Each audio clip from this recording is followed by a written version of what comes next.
Assalamualaikum warahmatullahi wabarakatuh.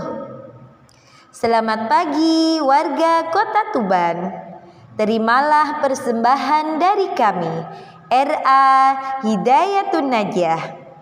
RA Hidayatun Najah beralamatkan di Jalan Sunan Kalijogo, Gang Seno, nomor 6 Melatsari, Tuban. RA Hidayatun Najah memiliki visi dan misi. Visi RA Hidayatun Najah yaitu terciptanya generasi yang solih, kreatif, mandiri, dan berprestasi. Sedangkan misi RA Hidayatun Najah yaitu 1. Menanamkan nilai keimanan dan ketakwaan kepada Allah Subhanahu wa Ta'ala dan berakhlakul karimah. 2. Melaksanakan pembelajaran aktif, kreatif, efektif, dan inovatif. 3. Mendidik anak secara optimal sesuai dengan tahapan perkembangan anak. 4. Menyiapkan anak didik masuk jenjang pendidikan selanjutnya. Dan pada pawai Muharram kali ini, RA Hidayatun Najah Tuban dengan semangat Hari Republik Indonesia ke-78, kita wujudkan generasi beriman dan bertakwa. RA Hidayatun Najah Tuban mengusung serta mengenalkan tokoh penyebar agama Islam di wilayah Semanding, Meraura, dan Tuban. Pada barisan pertama ada barisan dari kelas Ar-Razak yang menggambarkan kisah Syekh Maulana Ishaq. Syekh Maulana Ishaq Al-Maghribi lahir pada tahun 1317 Masehi di Nasrabad, India. Ayahandanya bernama Syekh Jumadil Kubro dan ibundanya bernama Putri Nizamul Mulk. Beliau dikaruniai seorang putri bernama Dewi Saroh. Dewi Saroh sendiri merupakan istri Sunan Kalijaga, anggota Wali Songo yang menyiarkan agama Islam di tanah Jawa. Beliau juga dikaruniai seorang putra yang bernama Maulana Ainul Yakin atau Sunan Giri. Sunan Giri adalah anggota Wali Songo yang menyiarkan agama Islam di tanah Jawa. Mengemban misi dakwah menyebarkan agama Islam di wilayah timur seperti Campa, Sumatera, Jawa, dan wilayah di sekitarnya.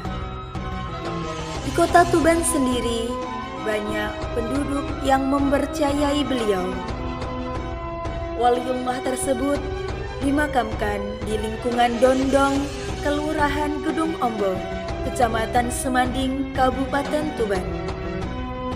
Setiap tahun warga setempat menggelar haul berupa pengajian dan pagelaran wayang kulit. Pada barisan kedua, ada barisan dari kelas Al-Ghani yang menggambarkan kisah Syekh Atas Angin. Syekh Atas Angin atau Syekh Muhammad atau dikenal juga sebagai Bah Atas Angin merupakan putra dari Syekh Maulana Maghribi. Beliau merupakan tokoh penyebar agama Islam di sekitar wilayah Pedagangan dan Lebak Siu, yang pada saat itu mayoritas masih menganut agama Hindu-Buddha. Kenapa disebut Syekh Atas Angin? Konon, ceritanya di daerah Pedagangan dahulu dikenal dengan para pedagangnya. Namun sayangnya sifatnya yang sangat pelit untuk membelanjakan hartanya di jalan Allah SWT. Suatu saat Syekh Muhammad menyerukan agama Islam di desa tersebut. Akan tetapi, warga sekitar mengajukan syarat kepada Syekh Muhammad. Apabila Syekh Muhammad bisa membuat sawah di atas udara, maka warga sekitar mau masuk agama Islam. Dengan izin Allah, Syekh Muhammad dapat memenuhi syarat tersebut. Beliau dapat membuat sawah di atas udara. Pada barisan ketiga, ada barisan dari kelas Al-Salam yang menggambarkan kisah Sunan Bejagung Lor. Sunan Bejagung Lor mempunyai nama lahir Sayyid Abdullah Asy'ari bin Sayyid Jamaluddin Kubro atau Syekh Jumadil Kubro. Beliau merupakan adik Syed Maulana Ibrahim Asmarokondi. Sunan Bejagung Lor menikah dengan wanita Tuban dan dikaruniai 3 orang putra, 2 laki-laki dan 1 perempuan. Anak perempuan beliau menikah dengan Sunan Bejagung Kidul, sehingga beliau menjadi mertua Sunan Bejagung Kidul. Sunan Bejagung Lor berasal dari Turki yang datang ke Jawa untuk berdakwah. Beliau berangkat bersama rombongan dan ditugaskan di Kabupaten Tuban. Kedatangannya disambut baik oleh Adipati Tuban ke-6, Aryo Tejo I. Sang Adipati sangat menghormati beliau, sehingga beliau diberi tanah perdikan di desa Bejagung. Sunan Bejagung Lor berdakwah di desa Bejagung tanpa memperlihatkan kealimannya. Beliau hidup sangat sederhana, sehingga masyarakat tidak ragu-ragu dan takut ketika bertanya atau bertemu beliau. Kehidupan dakwah seperti itu dilalui hingga wafatnya di desa tersebut. Sunan Bejagung Lor dikaruniai 7 karomah oleh Allah. Karomah adalah kelebihan yang dimiliki seorang wali. Pada barisan keempat, ada barisan dari kelas Al-Wahab yang menggambarkan kisah Sunan Bejagung Kidul. Sunan Bejagung Kidul adalah salah satu tokoh pelopor penyebaran Islam di Jawa. Beliau meneruskan perjuangan dakwah Sunan Bejagung Lor yang juga merupakan salah satu tokoh kunci proses Islamisasi di tanah Jawa yang hidup sebelum Wali Songo yang mampu menyiarkan dakwah agama Islam pada zaman Kerajaan Majapahit. Beliau juga berdakwah bersama para ulama-ulama lain dan mempunyai modal tersendiri untuk menyebarkan agama. Sunan Bejagung Kidul dikenal sebagai tokoh yang kuat dan sabar dalam menyebarkan agama Islam pada masa agama Hindu masih mayoritas dianut oleh penduduk pada masa pemerintahan Majapahit. Sunan Bejagung Kidul memiliki semangat tinggi dalam memperjuangkan agama Islam. Dan barisan yang kelima, ada barisan dari kelas Al-Fatah yang menggambarkan kisah Patih Barat Ketigo. Menurut cerita turun-temurun dari para sesepuh terdahulu, Patih Barat Ketigo merupakan patih dari Majapahit yang diperintahkan raja untuk menjemput putra mahkota yang bernama Raden Kusumo Hadi atau Mbah Pengulu. yang sedang berguru kepada Sunan Bejagung, yaitu Mbah Asy'ari. Akan tetapi Raden Kusumo Hadi tidak ingin kembali ke kerajaan karena masih ingin menimba ilmu kepada Sunan Bejagung.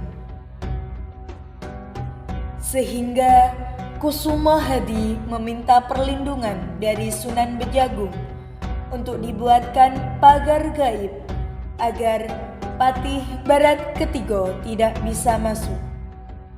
Dikarenakan penasaran terhadap sosok Guru Kusumo Hadi, Patih Barat ketiga hendak mengetes ilmu dari Sunan Bejagung dengan cara mengaduk-ngaduk lautan untuk mencari ikan dodok. Setelahnya ia ditemui oleh Sunan Bejagung, patih tersebut dibuatkan daun lontar yang ditekuk kemudian diisi air dan daun waru yang kemudian berubah menjadi ikan dodok. Kemudian dari kejadian tersebut, akhirnya Patih Barat ketiga ikut menyantri kepada Sunan Bejagung.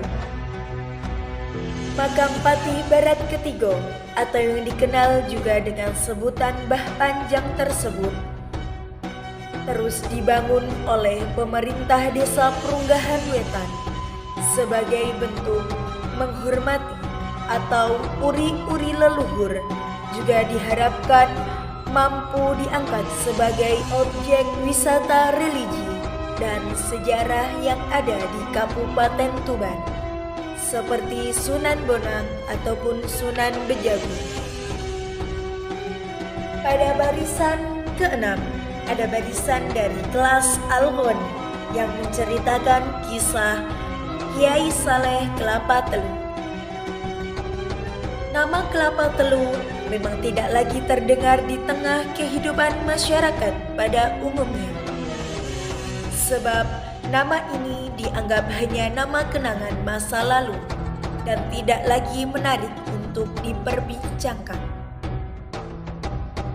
Padahal nama Kelapa Telu adalah nama bersejarah bagi proses Islamisasi di wilayah Kabupaten Tuban, khususnya di desa-desa di Kecamatan Merak-Urak. Bahkan pesantrennya juga masih ada, hanya saja tidak disebut sebagai pesantren Kelapa Telu. Semenjak Kiai Masyhudi dan dilanjutkan Kiai Abdus Salam, nama pesantren Kelapa Telu tidak lagi diperdengarkan. Apalagi pesantren ini juga telah berubah menjadi lembaga pendidik formal. Pendidikan RA Salafiyah, MI Salafiyah, MTS Salafiyah, dan MA Salafiyah. Kiai Abdus Salam dikenal dengan sebutan Mbah Jidus. Penerus Kiai Abdus Salam tidak lagi melanjutkan pendidikan sistem pesantren sebagaimana yang lalu dan lebih memilih sistem pendidikan formal. Kiai Saleh merupakan keturunan Nabi Muhammad SAW dari jalur Fatimah binti Rasulullah Muhammad SAW. Menurut sejarah lisan, bahwa Kiai Saleh merupakan salah seorang santri yang pernah belajar di Magelang. Baru beberapa bulan di pondok, oleh kiainya diminta untuk pulang karena sudah diharapkan oleh masyarakatnya. Ketika Kiai Saleh pulang, dibekali dengan kapak, linggis, dan kelapa. Sesampainya di telatah Merak-Urak, tepatnya di desa Kapu, beliau berhenti dan menanam kelapa tersebut. Suatu keanehan terjadi. Kelapa tersebut akhirnya tumbuh cepat dengan 3 cabang. Berdasarkan atas kejadian tersebut, maka ketika beliau mendirikan sebuah pesantren atau tempat pembelajaran agama Islam, nama yang diabadikan adalah Kelapa Telu. Dikenallah oleh masyarakat pesantren Kelapa Telu yang berasal dari sebuah pohon kelapa yang bercabang 3.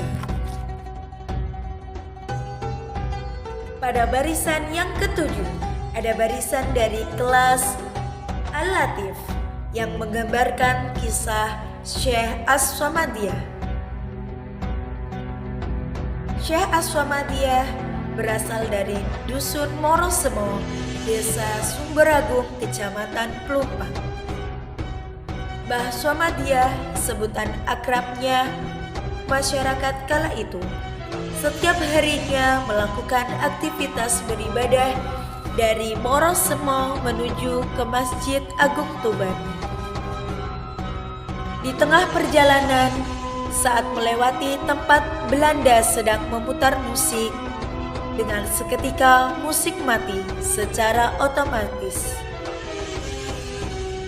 Setelah sekitar 1 kilometer, Mbah Samadiyah menjauh dari titik itu, baru musik berbunyi kembali. Dan pada barisan ke-8, ada barisan dari kelas Al-Ghafur yang menggambarkan kisah Syekh Rifai Gentaru. Makam Syekh Gentaru berada di Dusun Kedung Sari, Desa Tuiri Wetan, Kecamatan Merak-Urak, Kabupaten Tuban. Alkisah, kala itu Tuban dipimpin Bupati Wilwotikto. Bupati yang juga orang tua Raden Said, termasuk penguasa yang gigih mempertahankan kekuasaannya. Tokoh ini pula yang dikenal sebagai bupati yang tegas. Kompleks Goa Serunggo memang acap didatangi Bupati Wilwotikto. Selepas berburu hewan buas di hutan jati wilayah setempat, tak jarang pula ia mengajak istrinya dalam perburuan tersebut. Namun, sang istri selalu mendirikan kemah menunggu suami berburu di sekitar Goa Serunggo. Di samping Goa Serunggo terdapat goa lain, yakni Goa Yungyang, tempat Syekh Rifai bersemedi. Ia berniat mengakhiri hidupnya di goa tersebut sambil melakukan kontemplasi dengan Sang Khalid. Karena kelebihan yang dimilikinya, ia mampu bertahan hingga bertahun-tahun di dalam gua. Hanya sesekali ia keluar untuk menemui para pengikutnya.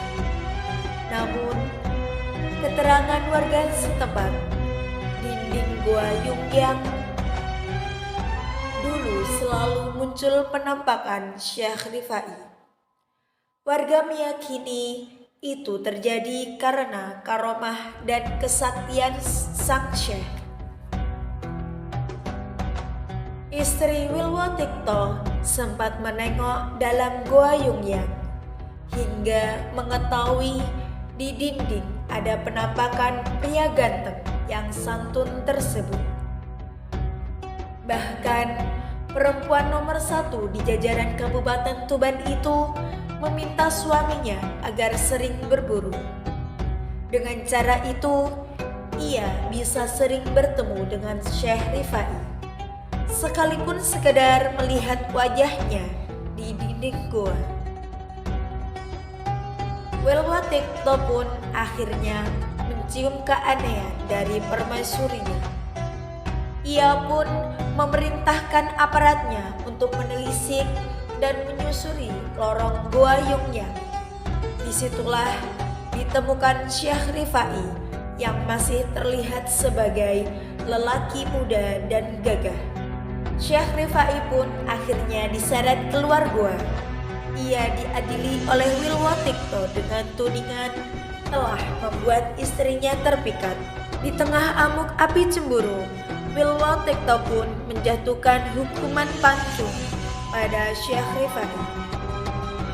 Sekalipun sang Syekh tetap membela bahwa tidak pernah sengaja menggoda istri penguasa bumi Ronggolawe tersebut.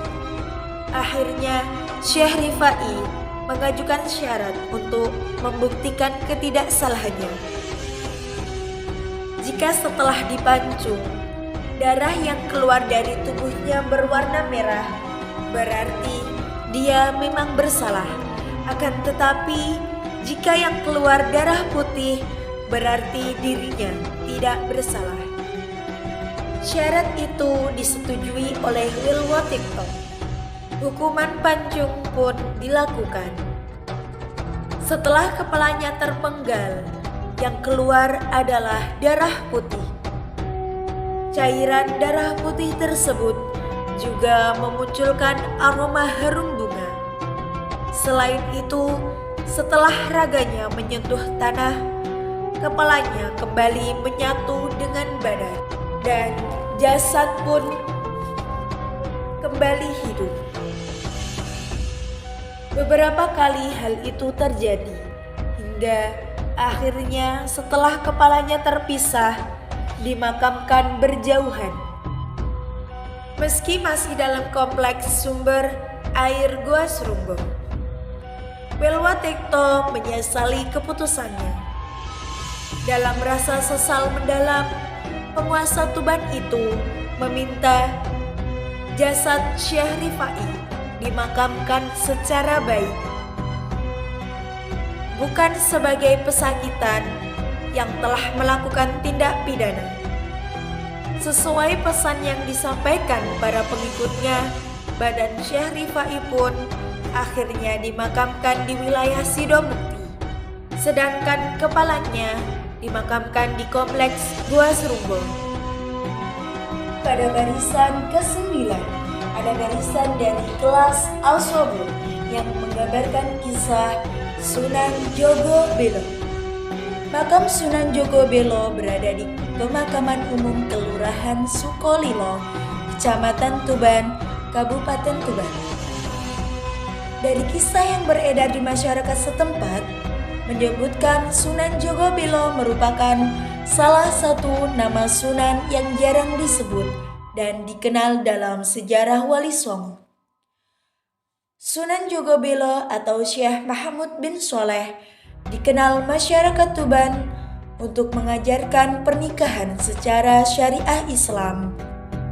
Pada saat pernikahan masih menggunakan kepercayaan agama leluhur sebelumnya.